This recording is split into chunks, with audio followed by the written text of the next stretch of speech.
Continúan las noticias de contexto global. Vamos a los titulares.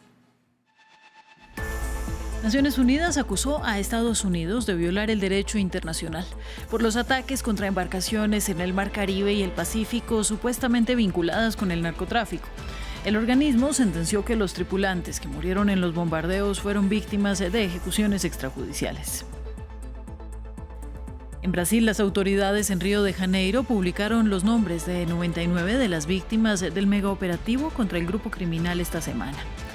En las calles siguen las protestas contra la brutalidad de policías y militares locales. Y jueces federales de Estados Unidos ordenan al presidente Trump mantener en funcionamiento los bancos de alimentos que se preparaban para la suspensión del programa de asistencia nutricional, del que dependen 42 millones de personas. El flujo de ayuda iba a ser cortado por el cierre de gobierno que entró en su segundo mes.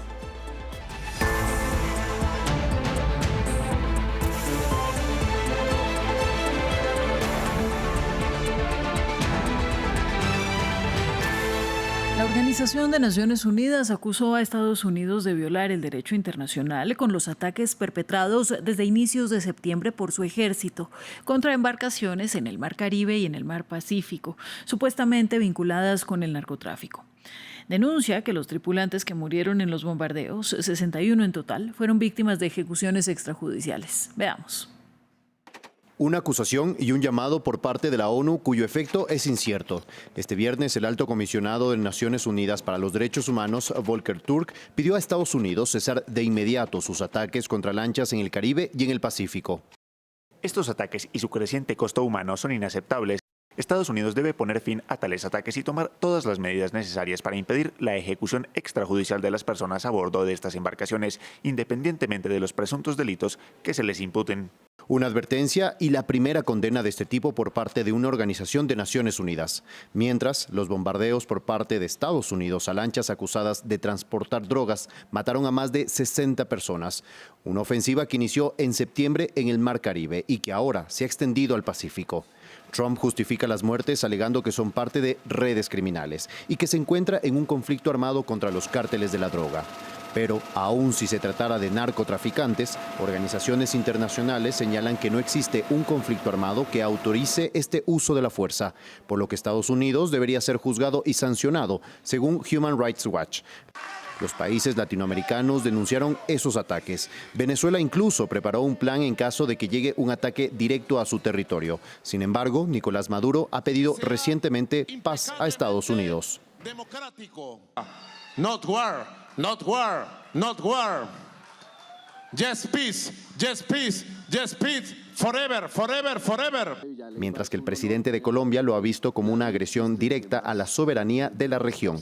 Seguimos en Brasil. Cientos de manifestantes marcharon el viernes por una de las favelas afectadas por la redada policial más letal de Río de Janeiro, que dejó más de 100 muertos, y pidieron la renuncia del gobernador del estado de Río, Cláudio Castro, en medio de la indignación por la cruenta operación. Vecinos, activistas y madres piden el fin de las incursiones militares y el establecimiento de responsabilidades penales por el alto costo en las vidas del procedimiento policial, que para las autoridades locales ha sido un éxito. Este viernes anunciaron los nombres de al menos 99 fallecidos a los que se refirieron como narcoterroristas.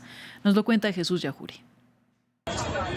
La lluvia cae sobre cientos de residentes de la favela de Vila Cruzeiro en Río de Janeiro, en una protesta contra la intervención policial más letal en la historia de Brasil. Algunos exigen la renuncia del gobernador local. La operación del martes contra el Comando Vermelho, uno de los grupos criminales más poderosos del país, causó al menos 121 muertos y un número aún no reportado de heridos. Las autoridades han defendido la incursión afirmando que fue un éxito. 117 narcoterroristas neutralizados. Se neutralizaron 117 narcoterroristas. Hasta el momento hemos identificado 99.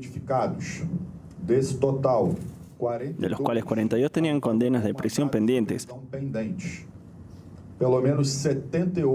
Al menos 78 tenían un historial delictivo con varios delitos graves, incluidos homicidio, narcotráfico, robo y organización criminal.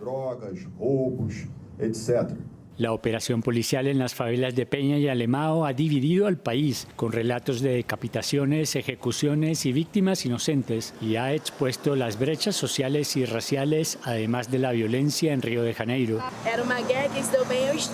Fue una guerra y el Estado salió victorioso.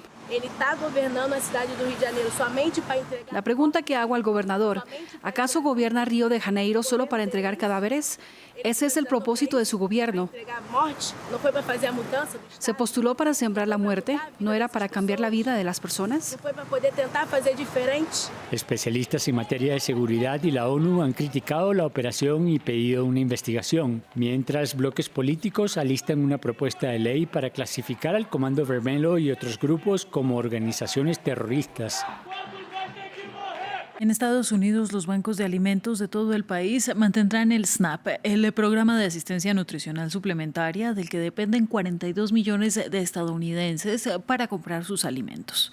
Esto después de una orden de jueces federales de usar fondos suplementarios, frenando el cierre de ayuda ordenado por Trump por el cierre de gobierno que ya entra en su segundo mes. Más detalles en este informe. Mientras se forman largas filas en este banco de alimentos de Nueva York, el personal teme que pronto se vean completamente desbordados por la demanda. Tras un mes del cierre del gobierno, la inminente suspensión de las ayudas alimentarias federales pondrá a millones de personas en riesgo de pasar hambre. 42 millones de estadounidenses dependen del programa de asistencia nutricional suplementaria SNAP para comprar víveres, y los bancos de alimentos ya están bajo una presión inmensa. Tenemos muchos adultos mayores aquí, muchísimos, y también hay muchas personas con discapacidad, así que dependen de nosotros. Y dependen de nosotros porque el SNAP simplemente no es suficiente. Y especialmente ahora, cuando se va a cortar por completo, van a depender aún más de él para venir a buscar la mayor cantidad de comida posible. La administración Trump advirtió que el programa se quedará sin fondos el 1 de noviembre y que, como consecuencia, los usuarios no podrán acceder a los beneficios del programa. Para poner fin al cierre del gobierno, se requiere un acuerdo en el Senado. Los demócratas presionan para extender los subsidios de seguro médico que están por vencer y así desbloquear la situación. Pero hasta el momento, los republicanos se han resistido a hacer concesiones importantes. Entonces, todo lo que necesitamos para acabar con esta locura es pagar a los controladores aéreos, a los pilotos y asegurarnos de que los cupones alimentarios sigan llegando a los estadounidenses que los necesitan. Todo lo que necesitamos son 5 demócratas razonables, que se unan a 3 demócratas moderados y 52 republicanos para reabrir el gobierno. A principios de este mes, el gobierno Trump se negó a utilizar un fondo de contingencia de varios miles de millones de dólares que habría permitido continuar brindando ayuda alimentaria, argumentando que el dinero era necesario para posibles emergencias como desastres naturales. Los demócratas han calificado la medida de ilegal y acusan a Trump de instrumentalizar el hambre. La presidenta de México, Claudia Sheinbaum, celebró como primer paso que el gobierno de España, a través de su canciller José Manuel Álvarez, reconociera que a lo largo de la historia compartida entre ambos países ha habido dolor e injusticia hacia los pueblos originarios mexicanos y que es, según sus palabras, justo reconocerlo y lamentarlo. Nuestro corresponsal, Juan Carlos Aguirre, nos amplía sobre el contexto de este tema.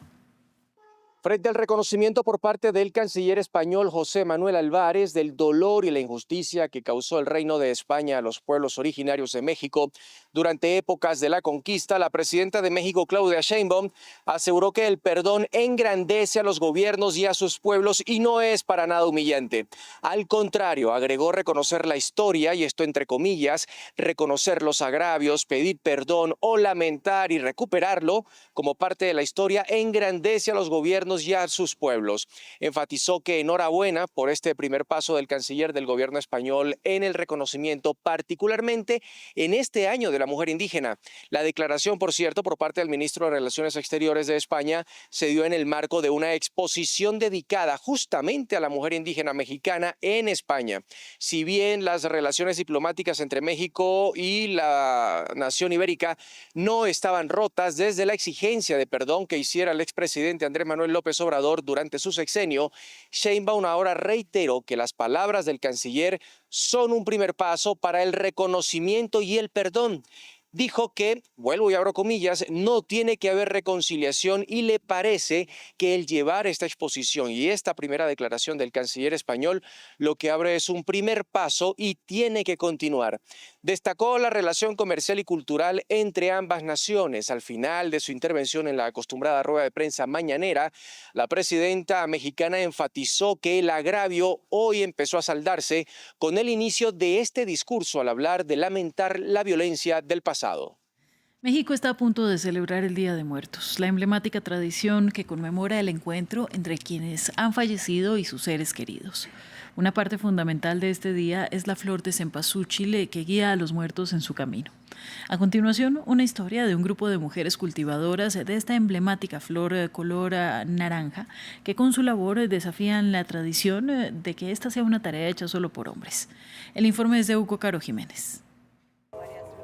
Estas mujeres son las encargadas de conservar la emblemática flor de los muertos en México. Se trata del cempasúchil, el corazón del Día de Muertos en México. Una tradición de larga data que se celebra durante los últimos días de octubre y los primeros de noviembre y en la que se cree que los muertos regresan a convivir con sus seres queridos. El rol de la flor que cultivan estas mujeres en el estado de Hidalgo es clave: guiar a las almas con su color y aroma y esperar su llegada. De adornarle a los muertos de forma tan colorida y bonita, ponerle su comida y solo para que pues simbólicamente lleguen estas personas que ya se fueron y vean que todo está hecho para ellos. Pero al cultivar la flor de muertos, Genoveva y sus hijas desafían la tradición de que esta sea una tarea hecha solo por hombres. Hace mucho tiempo pues como que existía mucho el machismo, que nada más los hombres podían sembrar. Entonces me dije, ¿por qué yo no? Si yo puedo. Y sí, me lo propuse y este es el resultado de mi trabajo, mío y de mis hijas. Las cultivadoras siembran la semilla original mexicana, como muestra de resistencia a otras variedades de mayor rendimiento procedentes de China e India. Más que nada para seguir manteniendo nuestras semillas nativas, ¿verdad? De aquí de México, que no se pierdan, porque ya se han estado perdiendo muchas semillas como el maíz. No queremos que le pase lo mismo al cempasúchil. Gracias al trabajo de este pequeño grupo de mujeres agricultoras, el vivo color naranja del cempasúchil vuelve a brillar durante las conmemoraciones del Día de Muertos.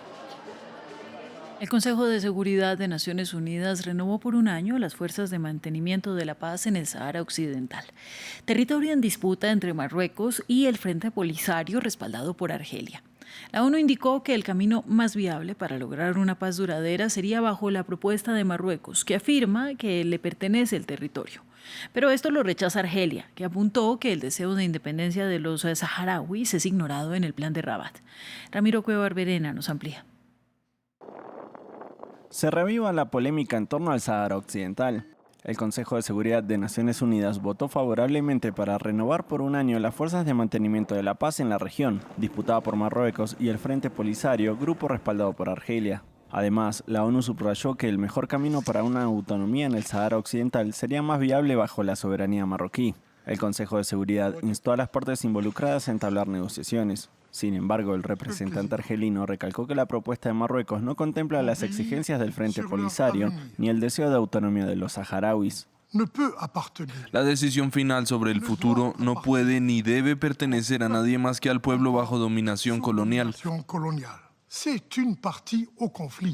El Frente Polisario es parte del conflicto y su opinión debe ser escuchada. Desde Rabat celebraron la declaración de la ONU y el rey remarcó su importancia en un discurso al pueblo. Es un verdadero orgullo que este cambio histórico se produzca durante el periodo en el que conmemoramos el 50º y el 70º aniversario de la Marcha Verde y la independencia de Marruecos, respectivamente. En esta ocasión me complace compartir con ustedes la satisfacción que siento con respecto al contenido de la última resolución del Consejo de Seguridad. El Sahara Occidental, del tamaño del Reino Unido, es el último territorio sin autonomía definida en la era postcolonial.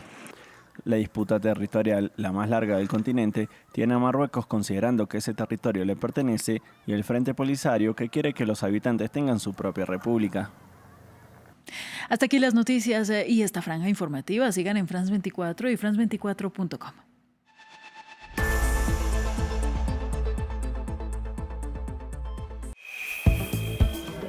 En un instante, Deportes.